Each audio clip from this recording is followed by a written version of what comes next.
Good evening. It's time to get started. In fact, it's past time to get started. I was out there just talking away and wasn't even paying attention to what time it was. It's good to have the fellowship that we do and get so caught up in it we don't realize what time it is, I guess. We're in end of John chapter 7, beginning of John chapter 8 this evening, and for those of you that have not been with us, just to kind of bring you up to speed, those of you that have, kind of way of refresher, you'll recall that back at the beginning of chapter 7, Jesus goes up to the temple for the Feast of Booths, and we talked about, as we went through chapter 7 and 8, about how that verse 14 of chapter 7 is when he gets there and begins to teach. And he really doesn't leave the temple until the end of chapter 8, which we got to last week. At the end of chapter 8, they picked up stones to throw at him, but he went and hid himself and went out of the temple. When we got to the end of chapter 7, we mentioned that starting in chapter 7 and verse 53 and going through the first 11 verses of chapter 8 are what is known as a floating text. That is, it's a passage. Sometimes it's just a verse or two, but in this case it's several verses that we have found in a lot of manuscripts in a lot of different places. This particular text sometimes is inserted earlier in chapter 7. Sometimes it's inserted at the end of John. Sometimes it's inserted in Luke. A couple of manuscripts have it in Mark. So it's a passage that we're sure probably belongs in Scripture. We're just not sure exactly where it goes.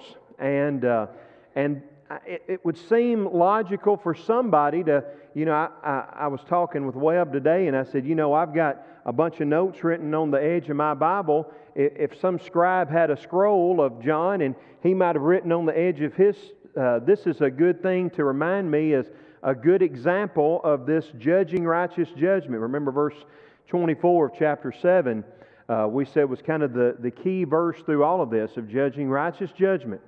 And if you're thinking about all of these opinions of Jesus in chapter 7 that they had, and then in chapter 8 of Jesus, now I want you to use righteous judgment. Let me just tell you who I am. It would be a good illustration for somebody to have in mind of, here's a time when people didn't judge with righteous judgment. And then someone along the way gets that scroll and they say, I wonder if that belongs there, if that's just his note. Well, I'm not going to take any chances, so I'm going to copy it on my scroll, and it ends up in different places. But when we got to this point in the text, I had mentioned we were going to just observe the Passover and skip over it and then come back to it so we could go through the flow of thought in that conversation at the temple. In the Gospel of Luke, which we just got through a few weeks ago in most of our Sunday adult classes studying, you'll recall that Luke makes a point of emphasizing that during Jesus' last days before His death and burial, that He spent a lot of time in the Jerusalem area, that He would come to the temple in the morning and He would teach through the day, and then He would go back up into the Mount of Olives and camp out at night, and then He would come back down the next day to the temple and He would teach all day, and back and forth He would go. Well, that's what we're going to see that in verse 53, He says that they each went to his own house, but Jesus went to the Mount of Olives, and then 8:1 says early the next morning He comes back down to the temple to begin teaching again. So, as I said, one of the places that this is found in some manuscripts is in the Gospel of Luke. And it would seem to me that it would fit in Luke's description of what was going on towards the end of Jesus' life, probably when this happened. The other thing that would make me lean towards Luke, and if you've never read or studied Greek, it wouldn't be something that would pop out at you, but I've told you before, John is a deep book theologically, but the Greek that's used is very simple. John was a fisherman, and he wrote like a fisherman. Luke, on the other hand, was a doctor, and he wrote like a doctor. And I don't mean sloppy. My mom always said I had the handwriting for a doctor. I just didn't have the grades for the doctors, But I don't mean he wrote sloppy. I mean he wrote as someone who was very well educated. Luke uses a lot of big, compound words that You don't find in a lot of other places. Whenever you take introductory Greek classes, the first book that you'll usually translate is 1 John. The last book you would probably translate would be Luke or Acts. And when you get to this section, it'd be kind of like if you were reading a sixth grader's book report or a term paper, and then all of a sudden you got to a paragraph that sounded like it came out of Dr. Nathan Howard's book that he just wrote about the history of priests in the Roman Empire and how they would argue back and forth with each other. And you would suddenly say, I don't believe a sixth grader wrote this. I believe there's a little plagiarism going on. Well, that's kind of what you would get with this section in John. You're reading through there, and it's very simple language, and then all of a sudden there's this section of a lot of different kinds of words. And so again, I don't have any doubt that it belongs in the text. It's just probably not supposed to be here, but we want to talk about it because, again, we do think it belongs in Scripture. So we're going to study through what's a very well-known text of Scripture. I don't know how well you can see that up there. One of the more prestigious universities, particularly in the area of broadcasting and journalism, is Northwestern University. Northwestern, their school of Medill has the School of Medill is their journalism school, and it's very prestigious. There's lots of people that are you'll watch on the news, or from ESPN to CNN to Fox News to ABC to whatever, that graduated from Northwestern University School of Journalism. And one of the things that they have in their school is called the Medill F. And what that is that any paper that you turn in, if you're part of their School of Journalism, any paper that you turn in that has one grammatical error, one misspelled word, one punctuation wrong, one noun verb doesn't match up with each other, you get an F for the whole paper. If you wonder why I didn't go to the Northwestern School of Journalism, I wouldn't have made it very long. But they're very proud of that. And I can only imagine how many professors have combed through papers, and no matter how many times that student has reread it and proofread it and put it through different websites that you can proofread stuff with, or have other people proofread it, how much delight some professors probably got. Well, oh, missed a comma there. That's an F, So it makes it kind of funny, the fact that a few years back, the Northwestern University had a little bit of a problem on their diplomas. I don't know how well you can read that, but it says that Northwestern University, on recommendation of the faculty of the Medill School of Journalism Media Integrated, ITEGRATED. Now, I went to school at Dresden High School, and I know that don't spell nothing, So it's kind of funny that this school that gives everybody an F, if you misspell one word, misspelled a word on their diplomas. And you can imagine how much fun the students had with that. Well, that's kind of the way things are in life, is that we sometimes take great pleasure in finding the mistakes of others. And because of that, because we all know that we all make mistakes, it's led to a couple of phrases that we'll typically use at times, like nobody's perfect, and it's true that nobody's perfect, but we'll use that sometimes as kind of an excuse of why I've done something wrong, or why it's not a big deal that I've done something wrong. By the way, I don't know if you noticed here, but that's nobody's prefect. Either I misspelled perfect or you misread it, but one of us made a mistake just then, didn't we? Nobody's perfect. And so the idea, there's another one that you'll hear sometimes, well, the guilty party should cast the first stone. And both of those, I think, to some degree, have their roots in the account that we're going to talk about tonight from the end of John chapter 7 and the beginning of John chapter 8. And the idea that we're going to talk about tonight, or the question we want to discuss tonight, is, are we throwing stones or are we lifting burdens? Are we throwing stones or are we lifting burdens? Or maybe put another way to kind of make it a little bit more simple to remember is that we should compel, not condemn. We should compel, not condemn. We're talking about reaching out to others. We're talking about helping people follow Jesus. We're talking about getting people to follow Jesus. Are we trying to compel them to, or are we condemning? So what I want us to do for the next few minutes is we're going to look at this text and give an explanation of what goes on in this familiar account, probably to some of us at least, familiar account. And then we're going to talk about the main principle of what's going on in this text, and we're going to illustrate that with some other accounts in Jesus' life, and then we'll try to make some application for us there at the end. First of all, let's talk about the explanation of this text. In verse 53, again, it says, they each went to his own house, but Jesus to the Mount of Olives.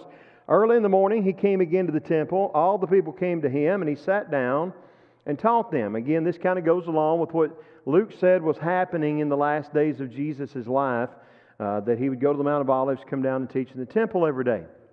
So you've got him at the temple early in the morning. So just to kind of paint the picture, to set the scene of what's going on, early in the morning, the temple was the center of activity for all of Jerusalem. And since Jerusalem was the capital of the country, really this Temple Mount area was the center of activity for the whole country.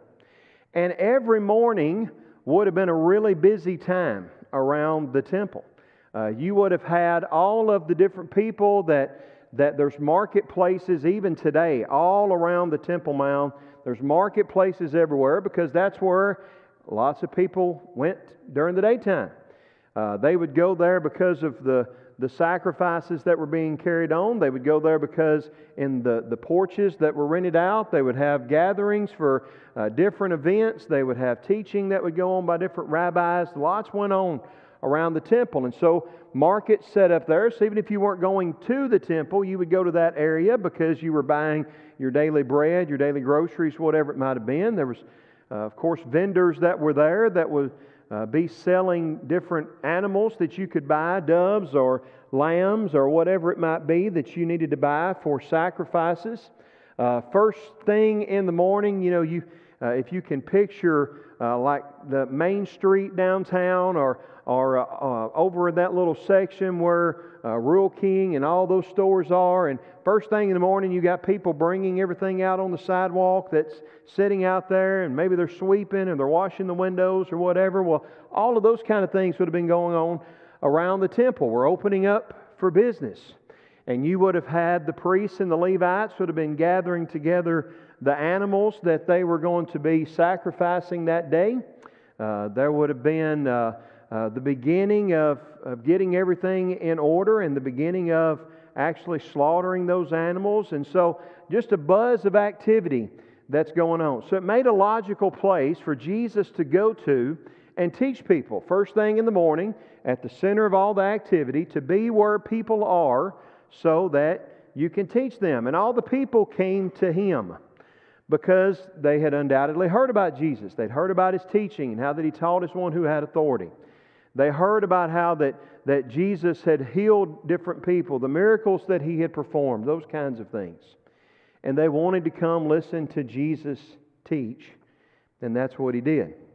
Then verses 3 and 4, the scribes and the Pharisees brought a woman who had been caught in adultery, and placing her in the midst, they said to Him, "Teacher, this woman has been caught in the act of adultery." So, in the middle of all of this hustle and bustle that's going on, Jesus begins teaching people, and here comes the scribes and the Pharisees, and they've got a woman with them, and they push her out in the middle of the circle and in the middle of everybody, and they said to Him, "Teacher," or "Rabbi."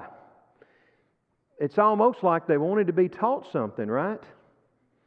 Do you think that's what it was?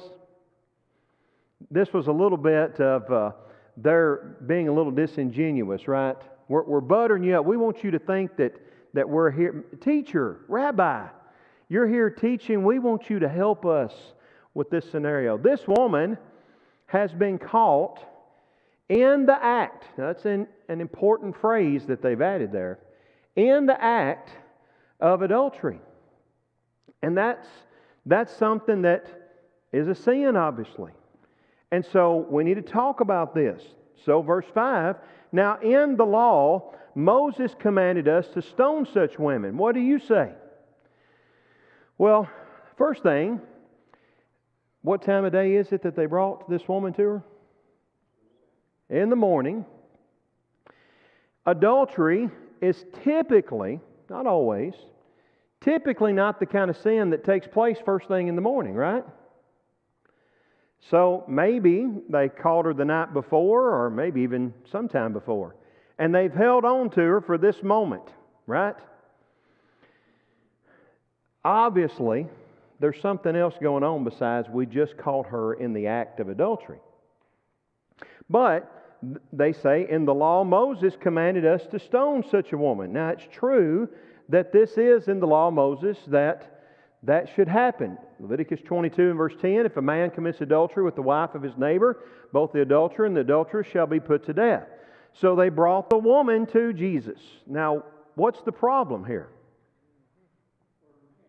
Where's the man? Adultery is typically the type of sin that it takes two people, right? Almost always, right? There's a man and there's a woman involved, which is what he says in Leviticus. If a man commits adultery with the wife of his neighbor, both the adulterer and the adulteress. So where's the man? If they're really worried about what's going on. Another place that you can look is Deuteronomy chapter 22 and verse 22. If a man is found lying with the wife of another man, both of them shall die, the woman who lay with the woman and the woman. And notice what he says here at the end of this verse. Why is it that the death penalty is to be invoked? It is so you shall purge the evil from Israel. If their intent was to follow the law of Moses, who should they have brought to Jesus? The man and the woman. If their intent was to purge the evil from Israel, the only way to purge the evil is to bring both the man and the woman, right? So we've already got a problem here. And if they caught her in the act of adultery, that means the man was there, right? Had to have been. So we're already seeing maybe less than honorable intentions.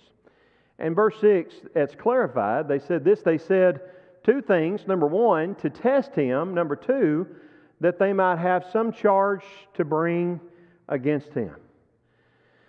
So they've shown that their intentions are not pure. Now, a number of times, we talked about it when we studied the Gospel of Mark on Wednesday nights. We talked about it when we studied the Gospel of Luke on Sunday mornings. We've talked about it when we studied the Gospel of John. How many times the scribes and Pharisees would get together, the Sadducees would get together, they come to Jesus, and we've got a question, we're going to get him on this one.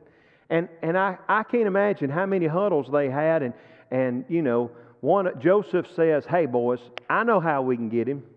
And he told the idea, and they all pat him up. What, Joseph? He's smart. Let's go tell Jesus that. We got him this time. Oh, Joseph, that's the dumbest thing I ever heard him. You know, because Jesus would always be able to, the master teacher knows everything. He's God. And so they're not going to trick him. But they're trying to test him. And they're trying to make sure they have an accusation they can bring against him. They're wanting to be able to say to everybody, look, he doesn't know what he's talking about. Remember how they asked the question Moses said? They're trying to pit Jesus against Moses. And whatever Jesus answers here, they probably think, well, we got him. Because if Jesus says, well, you don't have to punish them, then they can say, what kind of Messiah is this? He didn't even follow what Moses said. He didn't obey what Moses wrote. How could he be from God? On the other hand, Jesus has been preaching about mercy and forgiveness and compassion And if he says, yeah, you need a stoner, they can say, well, what kind of guy is this? He says one thing on one day, and the next day teaches something else. We've got him. But Jesus bent down and wrote with his finger on the ground. And before we go any further, I would just say that if nothing else, this verse teaches us that you don't always have to answer every question. We sometimes will see things on Facebook that somebody posts, or somebody will try to get us into some kind of religious argument, and we think that we've got to answer even if we don't know the answer. Well, I think, and I'll be honest, there's lots of times I'll see somebody post something online and I'll type out an answer, and sometimes it's this long, and it makes me feel so good to type it, and then I'll delete it and I'll be done with it. Because if they're not really seekers, it's not worth having the argument with them. You're talking about people that had elevated their own opinions above the law of Moses, so why argue with them about the validity of the law of Moses? They don't even believe in it. See? So you don't have to participate in every argument, every fight that you're invited to go to. But I also think it's interesting or significant because what he does, it says, is he bent down and wrote with his finger on the ground. And there's only, I thought until about 15 minutes ago when I was talking with Webb, and maybe another time, but I'll tell you what that is in a minute. For sure, only one other time when we're told that the hand of the finger of God wrote something. And that's in Exodus 31 and verse 18. He gave to Moses, and the he there's God, when he'd finished speaking with him on Mount Sinai, the 2 tablets of the testimony, tablets of stone, written with the finger of God. See, we call it the law of Moses. And the scribes and Pharisees said that Moses' law says, Moses said, but you know the law of Moses is not really the law of Moses. It's the law of God. And he wrote it with his finger. And then, now God the Son, as John introduced us in chapter 1 to him, now God the Son reaches down and writes with his finger on the ground. Now, Webb, when he and I were talking about this a while ago, he said, well, what about the old party of Belshazzar? And I'm like, oh, the handwriting on the wall. And I looked it up, and it said a hand of a human, I think it said, or like a human. So it could have been God, maybe an angel, but I'm going to give Webb the benefit of a doubt because he's pretty smart and say maybe that's the second time. But both times it's God writing saying, listen to what I said. And Jesus is writing, wanting them to listen to Him. So they continue to ask Him. All the while, He's just sitting there writing on the ground. And they, what do you say, Jesus? What about it, Jesus? What do you think? Should we do what Moses said or not? Come on, Jesus, answer us. And finally, He stood up and He said to them, let him who is without sin among you be the first to throw a stone at her. And once more, He bent down and wrote on the ground. That's fine. But the one that has no sin, let the one who has pure intentions be the one to cast a stone. Now, how many of those there had pure intentions? We've already talked about what their intentions were. They're there to test Jesus, so they have something to accuse Jesus of.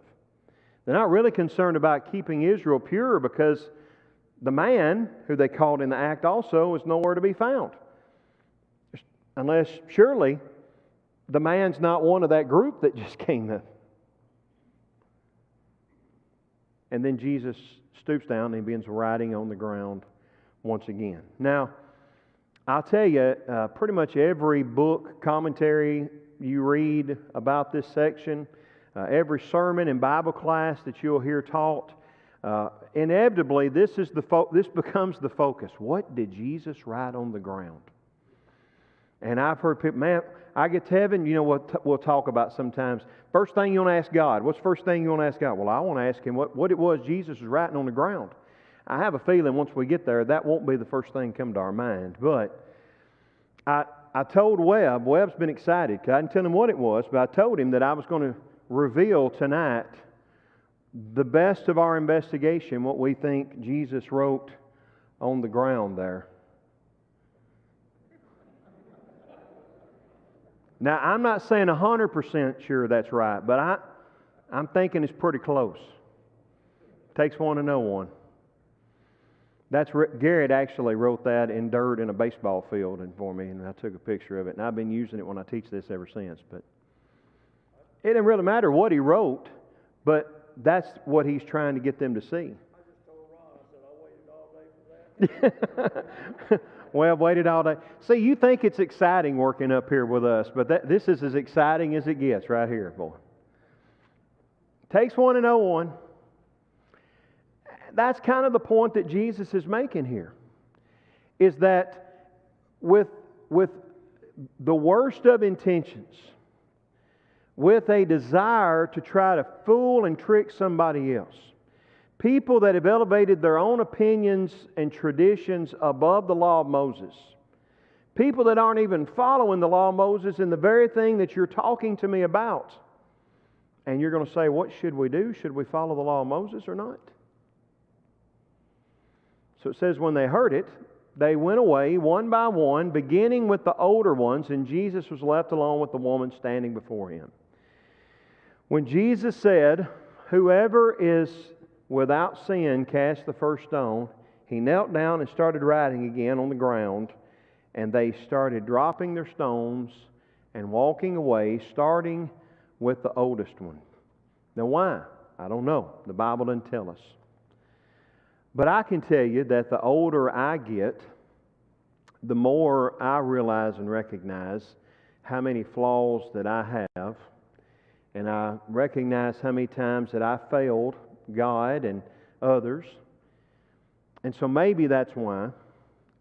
I also can't help but think that since it's first thing in the morning, and they're there at the temple, and different people have debated about whether they're in the courtyard of the Gentiles or the courtyard of women at this time, who knows. But they would have been, if you'll pardon the impression, a stone's throw from where the law of Moses was housed. But they were also a stone's throw from where, at this moment, lots of lambs and lots of cows and lots of doves were having their throats slit, and they're bellowing, and they're crying out. And Jesus says, let him who's without sin cast the first stone. And you're hearing in the background lambs being put to death because of the sins. How many times have I heard that? Because how many times have I had to sacrifice for my sins? And then the Lamb of God is telling me, if you're without sin, I'm not. And so they all walk away. Now, in verse 10 and 11, it says, Jesus stood up and said to her, woman, where are they? Has no one condemned you? She said, no one, Lord. And Jesus said, neither do I condemn you. Go, and from now on sin no more. So after they've all gone, Jesus stands up and he says, is no one declaring you guilty? And she says, no one. He said, well, then I'm not going to either. Jesus is not overlooking her sin. Okay? Because what does he tell her? It's an imperative, two imperatives: go and sin no more. He's not overlooking her sin. He's not excusing her sin. He's telling her, you've been given a second chance. Live for the Lord. Now, Jesus is also not saying, and this is the way we use these verses sometimes, Jesus is also not saying that you have to be perfect in order to talk to someone about what's right and wrong. See, the problem here wasn't what God said about, it's their unwillingness to listen to what God said about. They're not judging with righteous judgment. Otherwise, there'd be a man and a woman. Otherwise, when they caught them, they would have brought them. Their intentions have been shown to be unjust. The problem isn't pointing out sin. The problem isn't preaching or teaching against sin. We need to do that. But why are we doing that? See, they're concerned about this woman's sin because they want to make her look bad so they can use her as an example in order to get what they want. Jesus is concerned about her sin because He wants her to be right with God. And so again, the question is, which of those two would be most likely to get her to follow God? To try to point out her sin because you want to use her, embarrass her, and in order to get what it is that you want, or that you're concerned about her sin because you're genuinely interested in her and her faithfulness. Which one will be most likely to be effective? To compel or to condemn? So, if you think about it, this not only is a good illustration of this idea, but it's really an illustration of the way Jesus always handled people. He was always trying to compel people rather than condemn them. You remember the woman at the well that we studied about in John chapter 4. Was Jesus afraid to talk about the sin in her life? Of course not. He talked about what was wrong in her life. He told her, go get your husband. I don't have a husband. No, you don't. You've been married 5 times, and the guy you're living with now is not your husband. You Samaritans worship where you think you worship, but the time's coming where you're going to worship God in spirit and in truth. He talked about her what she needed to hear, but she could tell that Jesus was concerned about her. He wasn't trying to make her look bad or embarrass her. He wasn't using her for His own gain or to make Himself look better. He was trying to compel her. You think about Matthew and what an uproar it must have been when a tax collector, you know, how many times in the gospel would it say something about sinners and tax collectors? And the reason they would list them that way is they didn't want to offend any sinners by lumping them in with tax collectors. Worse than a sinner was a tax collector. Because you were not only sinning, you had turned away from God and His people. You were a traitor. And Jesus calls him to be one of His disciples. One of the ones that's going to train with Jesus in the Jesus School of Preaching to go out and share the message with everybody. And how many of those religious leaders would have walked to the other side of the street to stay away from Matthew? But Jesus looked at him and said, Matthew, son of Alphaeus, follow me. And he did. What about the woman that was of ill repute, who's crying and her tears are falling on Jesus' feet there at the supper table, and she's cleaning His feet with her hair. And the Pharisee that had invited Jesus over to eat is in his mind saying, if this man was truly a prophet of God, he'd know what manner of woman this was, and he'd want nothing to do with her. Well, having nothing to do with her, that'll get her to be faithful to God, right? But Jesus cared. Or what about Zacchaeus, who was a wee little man? And a wee little man was he. How can you go, again, here's a tax collector. How can you go eat with a tax collector? Because that tax collector had a good enough heart that he was seeking Jesus. And when he climbed up in that sycamore tree for the Lord he wanted to see, Jesus didn't say, get down out of that tree, you don't deserve me. He said, I'm going to your house. And Zacchaeus ends up repenting and making reparations for everything he'd ever done that was wrong, and living a faithful life, because Jesus compelled, not condemned. That's what Jesus did. Jesus didn't mind condemning sin, but you know who Jesus was most likely to condemn? Was the religious leaders that should have known better. That's the equivalent of getting on to your preachers and elders, because you should have known better. But people that were in the world, people that were in sin, people that were needing salvation, people that were seeking, maybe not seeking Him, didn't know what they were seeking, but they were seeking something. Jesus compelled to follow Him, not condemn them. So what's the application for us? Well, everyone in this room can fall under one or maybe more of these categories. In the woman, you've got someone who needs to be compelled, who's made mistakes in her life, who maybe other people would look down on or think less of, who's probably embarrassed at what they've done. You know, I think about sometimes the mistakes that I've made and the things that I've done that's wrong. No one's a harsher critic of Corey Sawyers than Corey Sawyers. She's embarrassed, she's sad, she's broken, and there may be some here tonight that's what. We want to compel you to follow Jesus. And we are surrounded every day by people that are broken and that are seeking and that are looking and that are hurting. And we can be the kind of people that points a finger and automatically assumes and will assume that we know or presume that we know what someone's intentions or motivations were and make them feel worse about where they are than they did to begin with. Or we can be like Jesus. And we can see those people and we can show them love and we can show them that we care and we can compel them to a Savior who loves them and cares enough about them that He died for them. Jesus compelled.